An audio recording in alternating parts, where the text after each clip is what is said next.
Сайн байна уу Бамби TV.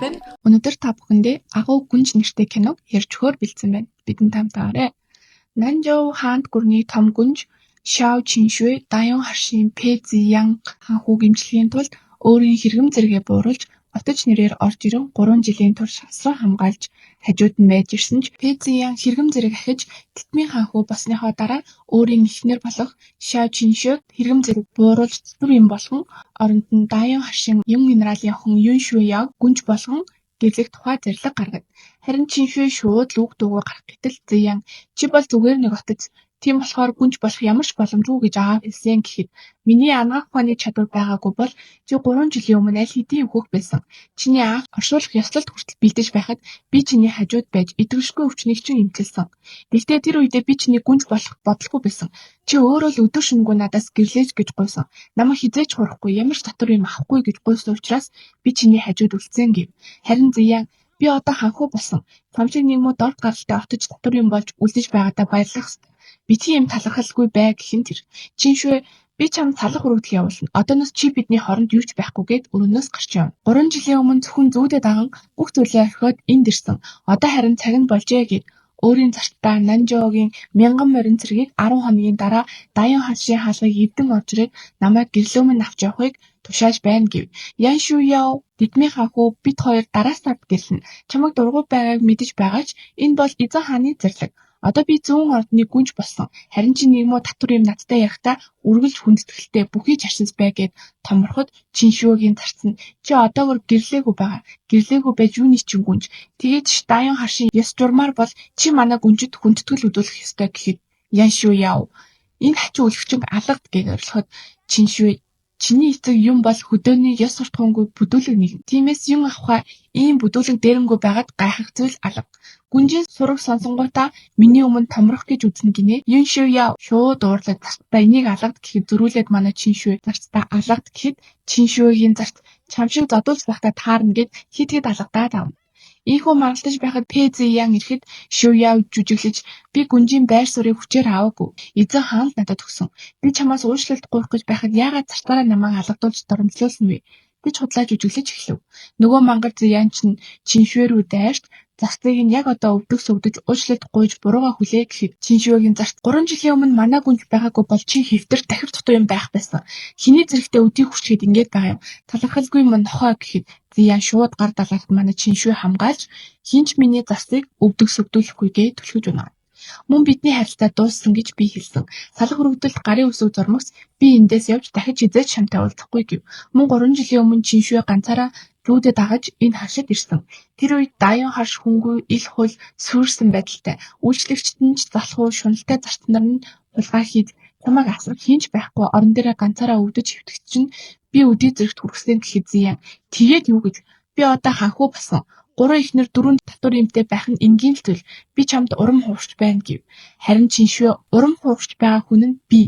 Би чамайг буруутгаж амжаагүй байхад чи намайг буруутгах нэ гэхэд Юн Шуяо бол Юн генералийн охин. Бас их дуулууртай. Түүнтэй гэрлэж байж Юн арин миний төлөө ажиллана. Харин чи түүнтэй зохицоход л болно штэ гэхэд Чиншуй би нөхрөө хинтээч хуваахгүй. Салах өргөдөлд гарын үсгээ зур. Тэгээд хүссэн үнтэйгээ гэрэл гэхэд мангар Зиян чамшиг дорд эмч гаралтай хүн надтай гэрсэн нь өмнөх насны чинь буй. Чамайг ийм богино бодолтой гэж бодсонгүй. Би гар үсэг зурхгүй гэв. Чиншуй 10 хоногийн дотор зур гэхэд харъя л та. 10 хоногийн дараа чи юу хийж чадах юм?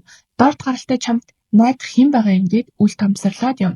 Нанжоугийн хамгийн нэр хүндтэй генерал Чиюн 1000 морин цэргийг дагуулan ирнэ. Даян харшийн харуулууд яагаад ирснийг нь асуухад манай Нанжоугийн том гүнжийг танаа харшийнхан гомдоосон учраас бид эрхэм мөндөд гүнжээ авахар ирлээ гэхэд тийм эрхэм мөндөдтэй гүнж яагаад манай ах шиг байдаг лээ хэн гомдоод зүрхэлвэ л гэд. Харин генерал яг одоо хотын хаалгаа нээхгүй бол 2 гүрний дайн эхлэн шүү гэхэд шууд лайж хаалгаа нээж өгөөд ордныхонд хот аюулд орлоо хэмээн хил хүргэхээр мэдээ илгээд 1000 морин цэрэг хотын төвд ирэн Чиншуй гүнжийн тушаалыг хүлээнэ. Чиншуй Нанжоу гүрнээс Даянд нөлөөлдөг хүнсний нөлөөлөлтөд зогсоо 10 хоногийн дараа бүгд хамтснаа гэв. Энэ үеэр нөгөө Юн Шуяо Даханд Чиншуйгийн зарц манай зарцыг зогсон. Энэ нь татвар юм гүнжийг зогсонтой адилхан. Үүнийг зохиолч зорин шийдвэрлэж өгөөч гэхэн тэр. Харин хатан Чиншуйг авчирч уучлалт гуйлга гэхэд Зиян би аль хэдийн шийдэх чигсэн тэгэх хэрэггүй гэв. Гэсэн ч бүх хүний өмнө намайг эвгүй байдалд оруулсан. Энэ чигээр нархиул Би хинч биш болно гэхэд Зиян. Нэрэж миний ханхуу болсон нь юм гэр бүлийн тусламж. Тиймээс юм гэр бүл таалагдах зүйл хийх хэрэгтэй гэж Чиншүэг дуудаж өөрчлөлт гулган зарцыг нь өгтөл нь зод хэмээн дуудана. Чиншүэ орж ирэн миний хүнд хинч өрөх ирэхгүй. Хурдхан цал хүрэгдэл гарын өсөг зур. Би 10 өдөр хүсэн шүү гэд Зиян руу шитгэхэд нөгөө мангарч нь зурхгүй. Тэгээд чинд юн цэргийн арин байна. Хүмүүсийн өмнө ингэх хэрэггүй. Нэгмүү зарцыг өгтлэн зодоход яавал гэдэггүй. Юн генерал буй Юн Шүэ Яогийн ах наад зарцаа өвдөгс өвдүүлж гар хүлээг нь таслуул би чамайг зөвгөр өнгөрөө гэхэд Чиншүэ чангаар инээж чи тоглож байгаа илгүй дээ. Наад нэг царайгаа талин тарчгаач. Ирэх мэдлэлтэй найдаж том дугарсан нэгмүү нохоо зүгээр сайн эцэг ихийн буянд генерал болчихсон байж яаж миний өмнө хуцаж чадаж байна чи гэхэд хэлэх үггүй гацхад хатан чамд татврын эмийн байр суурь хангалттай ханхуг яаж яргах талаараа л бодож дотоод асуудалтай санаа зов. Бусад шиг битгий юм атаархуу барьцамтгай бай гэхэд Чиншүэ шууд та ч гэсэн хатныхаа суудлыг зарцад өгч байр сууриа соль. Бас битгий атааж өвдөлтөй байгаарэ гэд шууд сүрж хэлээд үг дуугарсан Зиян Шүэ Яв хоёрыг алгадаж наад сүд бүсгүйхэн ам хэлийг өдөр сал хүрэгдэлд гарын өсөг зурх 10 хоногийн хугацаа өгсөн шүү. Энэ бол чамд өгөх сүүлийн боломж гэв. Зиян уурлаж чамайг хуучин хайрлаж байсан хүн минь гэд дууг байхад битгий дав. Хүмүүс орж ир гэхэд Чиншүэ миний хүмүүс одоо хотын төв рүү ирж яваа. Чи надад хүрхэл юм бол танаа Дааян хааны гэр бүл суурин шүү гэхэд хатан чи одоо өөрийн гэсэн аримчгүй байж юу яриад байгаа юм? Зөвхөн Нанжоугийн том гүнжил өөрийн аримтай хүчрхэг хүн. Чи өөрийгөө тэр гэж бодоо юу? Гэхдээ зэрэгцэн хот руу мянган морин цэрэг ирлээ. Хотод уйман самуун дэгдэж байна гэх мэдээ ирхэн тэр. Зиян тэд бол үнэхээр хүчрхэг хүмүүс. Яагаад манай хот руу ирж байгаа юм? Юу гэж хэлсэн гэхэд Дааян хашийнхан Нанжоугийн гүнжийг гомдоосон. Тиймээс гүнжээ бутаж авахар ирлээ гэсэн гэв. Зиян тэд ийм хурдан хотын төв рүү орж ирж чадахгүй. Тиймээс би нэмэлт хүч дуудаж өөрийн сүр хүчийг бас харуулсан гэхэд дахин хоёр ч мэдээ ирж чи Юн генерал цэргүүдтэйгээ хоёр ч халуугийн төвтөлж тун утгагүй хот руу ирж байгаа гэв. Чиншүэ их хурдан ирж байна шүү гэж дотроо бодохдоо зэрэгцээд өмнөх үед чи Юн одоо чи үндэсний генерал болсон. Эхнэр авч хүүхэдтэй болж гэр бүл зохиож болно гэхэд чи юм би гэрлэхгүй та хайж гэж байгаа юм гэхэд Чиншүэ Дааян явлаа чи намайг даах хэрэггүй гэд явхуу чи Юн ард нь би гэрлэхийг хүсэхгүй байна. Таныг даахыг л хүсэж байна гэсээр үлдсэн байх бөгөөд энэ л гүнжид сэтгэлтэйг илэрхийлэх аж. Цэргүүд чи Юн генералаас замдаа амрах уу гэхэд гүнж 10 өдөр гэсэн л бол 10 өдөрт очих ёстой. Ямар ч хоцрол байхгүйгээд зөвшөөрөлгүй урагш явсаар байв. Энэ үеэр Дааян хааны улсанд бидэнд Нанжоутай байлдах хүч байхгүй. Тиймээс Чинхуан гүнжийг олоод гомдоосон хүнийг нь хэдэн хэсэг тасдаж гүнжид сайн хандаж Нанжоо гүрэнд тайлбар өгөө гэв. Харин Чиншүэгийн зарц та нар чинь тэнийг юм уу? Хайгаад байгаа Чинхуан гүнж чинь манай хатагтай Чиншүэ гэхэд нөгөөдөл чинь шоож улс орны асуудалд санаа тавих цаг баг байхад чи бас дүр үзүүлэх юм аа. Дорд гаралтай отож юм байж гэв. Мөн хаан Зиянд наа дотор юмээ сайн хүмүүжүүл. Тэгээд Чинхуан гүнжийг ол гих тушаал өгнө. Чиншүэ ёстой тэнэг амтд гээд яваад өгнө. Харин хатан Зиянд дүүн орчин чиний судалд бүгд санаархаж байгаа. Чи тайван суух цаг биш. Үлгэр жишээ болж татвар юмээ хүмүүжүүл. Эхнэр нөхөр хүмүүс байна да.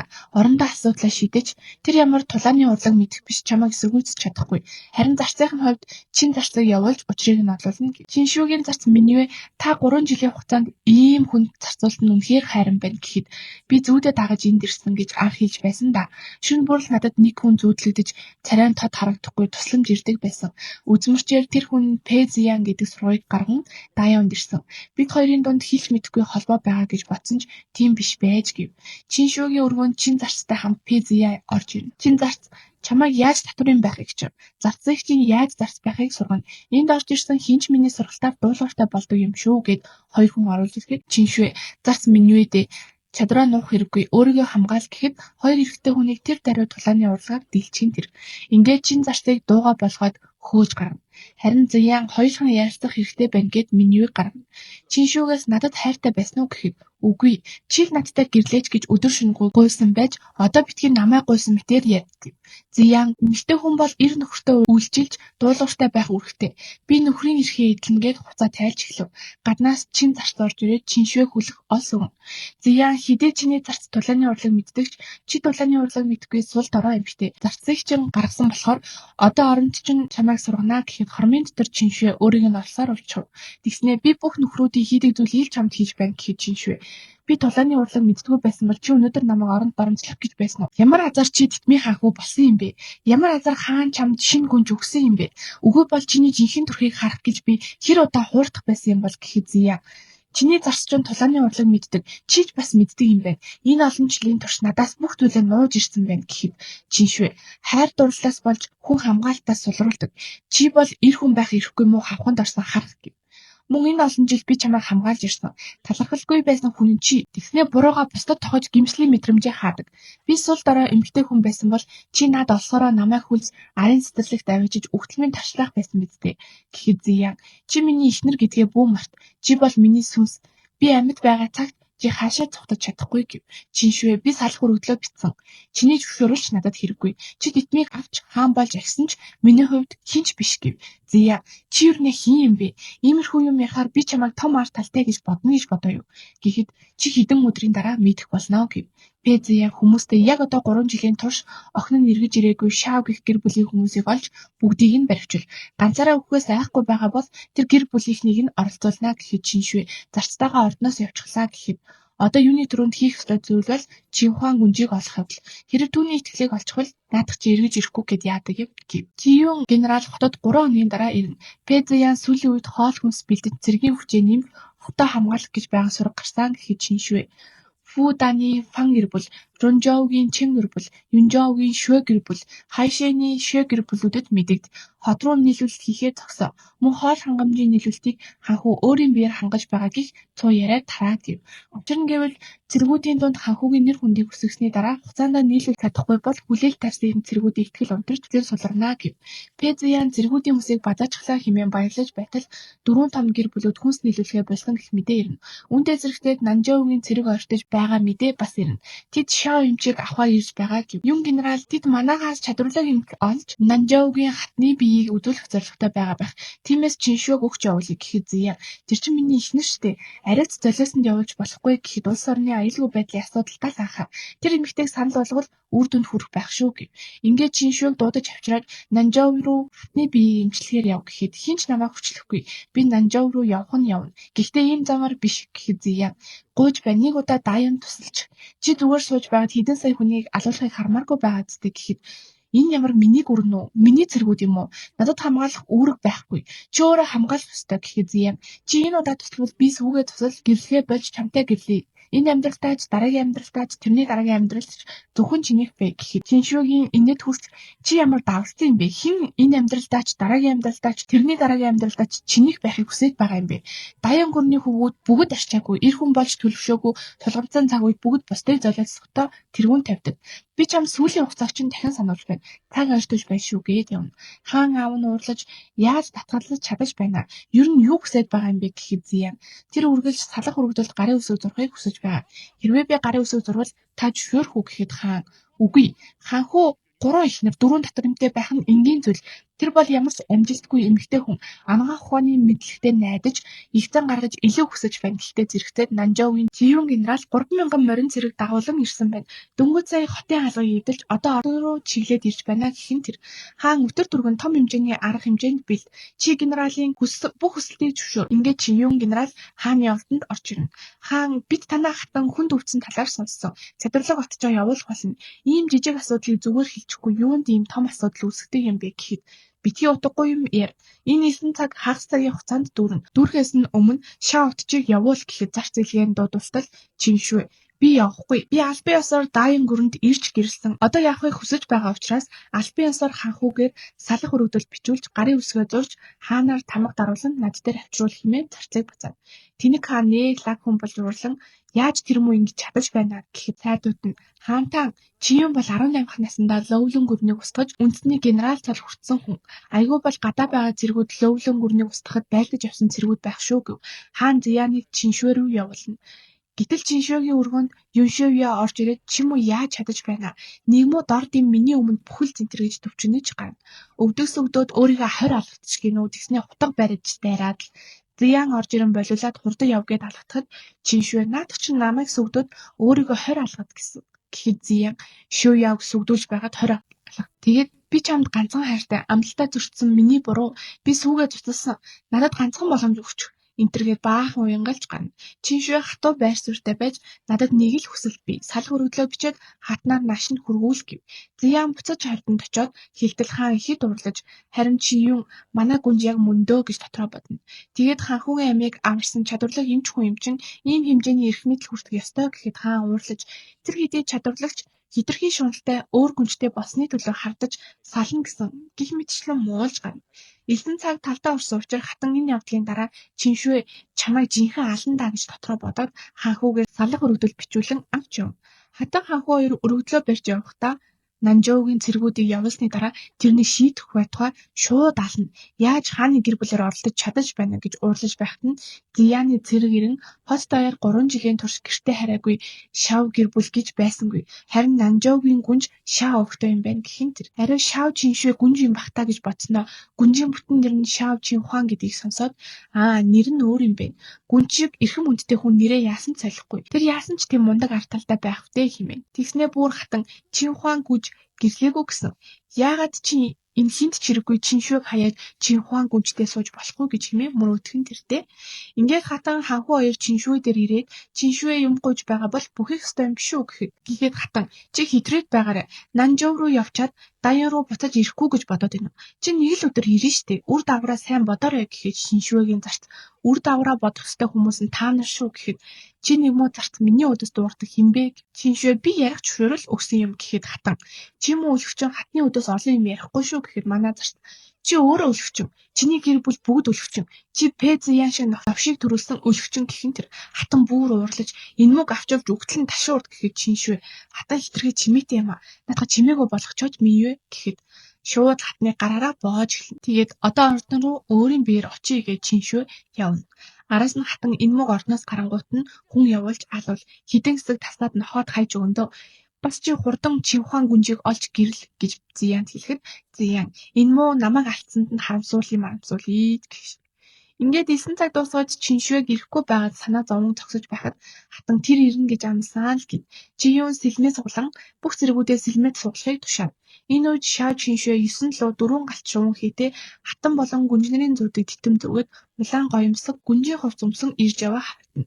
Хаалмны гадаа ирэхэд зарлагч жин гүнж ороорой гэхэд Чиншвэ орохгүй зогсоход зарцсан. Манай хатагтай жин ханхуугээс салсан. Шоо отож ороорой гэж хэлэх гэхэд зарлагч шоо отож ороорой гэхэд Чиншвэ орж. Даян орныхон бүгд чи ямар нүрээрээ хатан гүнжнэрийн бэлэг тэмдэгтэй титмийг зүүж ирж чадваа. Гүнж байхыг тгийж их хүсдэг юм уу? Нанжуу чи генералыг дагаж яваад сайн үйлчлээрэй. Хурдан бүхийж мэдлээч гэж инээлтгэж чи юм. Генерал миний би Чинхуан гүнжид хүндэтгэл үзүүлж байна хэмээн шууд бүхийж гадаа байгаа бүх зэргүүд мөн адил мориноосоо буун мэхийн ёсолж гүнж урд наслагдун хэмээцгэн.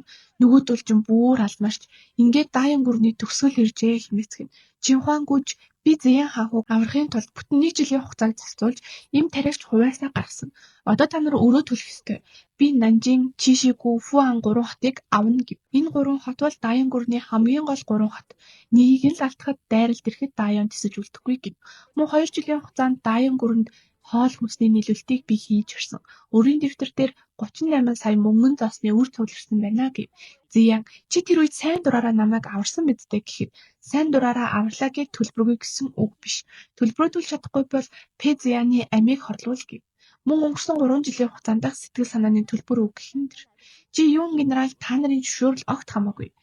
Заавал өгөх ёстой гэхэд нөгөөдөл чи уучлагдахгүйч 2 гүрнийг нэгтгэж Чинхуан гүнж захираа чимээ гойход 10 өдрийн өмнө салах өргөдөл өгсөн. Хэлсэн ёсоор нь бичээд өгсөн бол өнөөдрийн ийм байдалд ирэхгүй байсан. Тэгээд ч манай гүнж хангалттай их хөшөөл үзүүлсэн ч та нар энэ жин гүнжийг хэд эрхлүүлсэн байна. Муу дорд гаралтай отож гэх мэтэр ихээхэн дарамжсан. Энэ бүгдийг чинь сонсоод идэж байсан хоолой нүүрлүүчин цасмаар л байлаа. Сэзгэн юм хэмээн меню хэл. Даахан энэ удаа манай гүрнийг хөшөөвөл ямар ч хүсэл байсан бид зөвшөөрнө гэхэд болж байна. Тэгвэл Пэзян чи манай гүнжийн 18 дахь татвар ирэх бол чиний хэрэгэм зэрэг арт талыг харахад 18 дахь татвар ирэх яг тохирно гэв. Ингээд хурдан сонголтоо хий гэхэд Зияаны дүү болон сайдууд бүгд ханхуг амиа хорлол. Энэ байдалд хүргэсэн хүн бол Зияан. Угаасаа 3 жилийн өмнө өгөх гэж байсан. Өөрөө сайн дураараа амлалт өгсөн тэрийгээ зөрчсөн гэхэн тэр Харин хатан бүгд миний буруу Юншив явдаг гэлэхгүй гэж байсан ч би ятгсан юм а гэд Чиншүүгийн өмнө өвдөг сүрдэнэ. Харин ах нь болох Юн генерал би дазгүй юм ийм их хүү хоёртой таарчих гэж энийг ч том гүнж гэж би юу нь яаж мэдэх юм хэмээн сэлмэд алаахад чи Юн шууд гүнжээ хамгаалж ахыг нь сэлмээрээ нэвт сүлбэнэ. Нохоонууд хоорондоо уралдах нь надад хамаагүй ч манай том гүнжийг үгээрэж бай юугаас байдаар дутсан хэн бүхнийг би ялнаа гэж хэлэхэд нөгөө хатан хаан Зиян 3 бараг нь шиээс алдах гэж байгаа юм шиг айж чичирнэ. Ийхүү 3 хот болон Дайоноос амлсан нөхөн төлбөрөө авч Пезианыг Нанжоу руу хоригдол болон явахаар боллоо. Чиюн генерал 3 жил үнэхээр урт байлаа шүү гэж дотроо бодон ямар нэг зүйл хэлэх гээд байгаа бололтой төвдөрч байхад Зиян гадаа нэрчгсэн би чамайг гарч иртэл шүнжин өвдөг сүгдэн намайг уучлаач гээд орилж яриаг нь таслав. Чиюн генерал манай гүнж одоо эзэн хаан болох гэж байгаа. Чам шиг юм хоригдол болоод дагаж явж байгаа нь их юм гэж бодорой гэхэд яахаараа эмэгтэй хүн хаан болдог юм. Ер нь чи анханасаа үнэн төрхөө яах гэж нуусан юм. Тэгвэл ийм байдалд хүрэхгүй байсан гэхэд Чиншвэ. Энэ бүгдийн гол асуудал нь хэн хідэн хүнтэй гэрлэхтэй биш. Чи амлалтаа зөрчиж хэлсэн үгнээсээ буцаж урагсанд байгаа юм. Би биелүүлж чадахгүй зүйлээ тийм амархан амлахгүй байсан. Гэхэд Зиян чи эрх мэдлээрээ далаалгаж ингэж одрох хэрэггүй штэ гэхэд хэрэг би эрх мэдлгүй байсан бол ямар үр дүнд хүрэх байсан бэ? Танаа арын цэцэрлэг тарчилж өгөх байсан уу? Эсвэл чиний гүнж Юншвэ юагийн хүмүүст алуулах байсан уу? Чи гэхэлж эрх мэдлээрээ далаалгаж бусдыг дэрлэгсэн. Танаа Дааян гэр бүлийнхэн ямар ч инэрх сэтгэлгүй хүмүүс гэв. Чи Юн генерал 3 жилийн өмнөх Чинхуан гүнжийн зүүдэлсэн зүүдний тухай сэжүүр олсон байлаа. Өөртөө адилхан зүүдэлсэн олон эмэгтэйчүүд хан овогтын гарш руу очсон. Бүгд л зүүдэндээ царай нүүж харагдах эрэгтэй хүн тусламж гуйж байгаагаар зүүдэлсэн байлаа. Тэнд очсон бүх эмэгтэйчүүд хан овогтынхоос гараагүй байна. Маргааш очиж илүү нарийн мөрдлөг явуулъя гэхин тэр Чиюн генералыг гадагш гарахад Зиян чи ямар удаан гүнжтэйгээ хамт нэг өрөөнд байдаг юм? Чи юу н Чиншвэд хайртай юм уу? Хайртай гэдгээ чи хэлж чадахгүй мó hulцгар амтхан байж химээн үг хэлээр өдөж уурыг нь хүргэнэ. Үүнийг нь холоос харж байсан Чиншвэгийн залт та гараад болиулсан дээр байхаа Зияныг алчихвал яах юм бэ? Гэхэд алуул алан лиз Зиян яах нь одоо хинт ч хамаагүй гэхэд тэгж Чиюн генералын бохирдуулах вил гэж санаа зовж байна гэд ярьж байхад яг уурлаад сэлмээ гарах гэж байсан Чиюн буцааж хийгээд тийм ээ би гүнжийг биширдэг. Би хүүхэд байхасаа л гүнжтэй хамт өссөн. Надад амьдрал бэлгэлсэн хүн. Би түүний гарт өгсөн ч түүнд ашиглуулсан ч бүгд миний нэр төрийн хэрэг. Харин чи бол зүгээр л нэг муу харах. Заваа амьдралдаа амьдрах ёстой гэд яваад өгнө. Үүнийг хар зогсон зарц нь чи генерал бол үнэн шударга Пезианаас хэд дахин илүү хүн гэхэд Чиншвэ эртхэн орондоо ор гэхээс өөр юу ч хэлсэнгүй. Харин хан овогтын харшийн тухайд сар бүр 30 охин лүүдэд байгаа хайраа болохоор хаш руу очиж орнол хүсв. Гэвч тэр охтын хинийхэн ч цогцос эсвэл байгаа гэх улмөр олдоогүй. Хашаажим алга болсон байна. Чинхуан гүнж зарцтайгаа хамт хан хаш руу лүүдэд байгаа орох гэж байгаа мэтээр дөрвөлзүүлэн дотоош орохоор болно. Биднийг орсноос хойш 1 цагийн дараа чи хүмүүсээ аваад иргээд Чиюн датхан өрстөө орцгоо. Өнгөрсөн 3 жилийн хугацаанд 1000 гаруй охид энэ хашаад орж ирээд алга болсон байлаа. Тэр зүүдний нууц нь юу юм болоо хэмээн гүнж бодох зур хан Жинжин орж ирнэ. Чинхуан гүнжийг харснаа шүүрс алдаж би дисгүнэ гэд хувцас тайлах гэтэл гүнж Розмарийн цацаад үүнээс хойш болсон юм а чи санахгүй гэд ховсонд оруулаад 1000 гаруй охтыг Нанжоу, Янжоу, Чинлөөжүү болон нэр хүндтэй хашууд руу явуулсан. Үүнийг мөнгөний төлөө биш шүүх эрх мэдлийн төлөө хийсэн. Тэдгээр охтыг хатуу сургасан ба тэд эрх мэдэлтэй албан тушаалснуудын эсрэг баримтолж өгдөг. Үүнийг нь ашиглан эрх мэдэлтнүүдийг удирдах Нанжоу бүхэлд нь удирдах чадхаар болсон. Нанжоугийн бараг бүх эрх мэдэлтнүүдийг гартаа оруулсан. Ханхугээс ерөнхий сайдаас доош 8 дор үе бүхий сайдуудыг бараг бүгдийг нь удирдлагандаа оруулсан. Энэ бүхний ард эзэн хааны зөвлөх байгаа. Эзэн хааны зөвлөх хааны зүтмийг авахын тулд ийм зүйл хийсэн ба эрх мэдэл санал болгосон бөгөөд бүх охтыг өөрийн боол болгохыг хүссэн гэв. Мөн энэ бүхэн Нанжоугийн гүнж Чинхуаны зүүдийг хааны зөвлөх удирдах ховсдсон ба тэр мангар хайраа оллоо гэд Дайон руу явсны дараагаас энэ бүхнийг хийх боломжтой болсон гэв. Үүнийг сонсоод Чинхуан тэр зүүдэндх хүн бодит биш байж Пезиан миний заяаны хайр биш байж ашгүй дээ хэмээн бодно. Гэтэл хан харшийн эзэгтэй орж ирэн жирэмслээс хамгаалах шүл оруулж ирэн уухыг шаардна. Хан хашаад орж ирсэн 1000 гаруй охтыг энэ муу хан Жинжин гэх балиар амтан хүчинсэн байдаг.